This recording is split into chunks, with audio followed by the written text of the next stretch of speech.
достар, жақында ғана менің анам керемет естелікпен бөлісті. Ол естелік осы пеленка.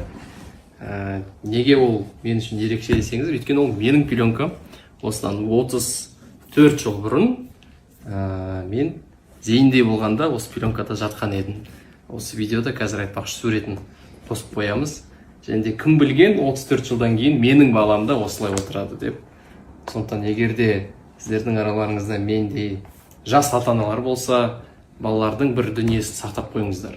Өйткені кім білер ертең олардың да балалары сол заттармен қолданып, менде осы тарих қайталанатындай керемет жағдай болатынына мен сіздерге енді тілегім келеді, сондай болсын деп.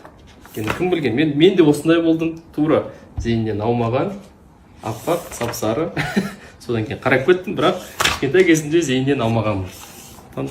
Сіздердің де балаларыңыз осындай естелікті жалғастырсын деген. Мамаға рахмет, осыны сақтап бізге зейінге қазір алып келген. Өте керемет сақталған. Қанша жыл өтсе де.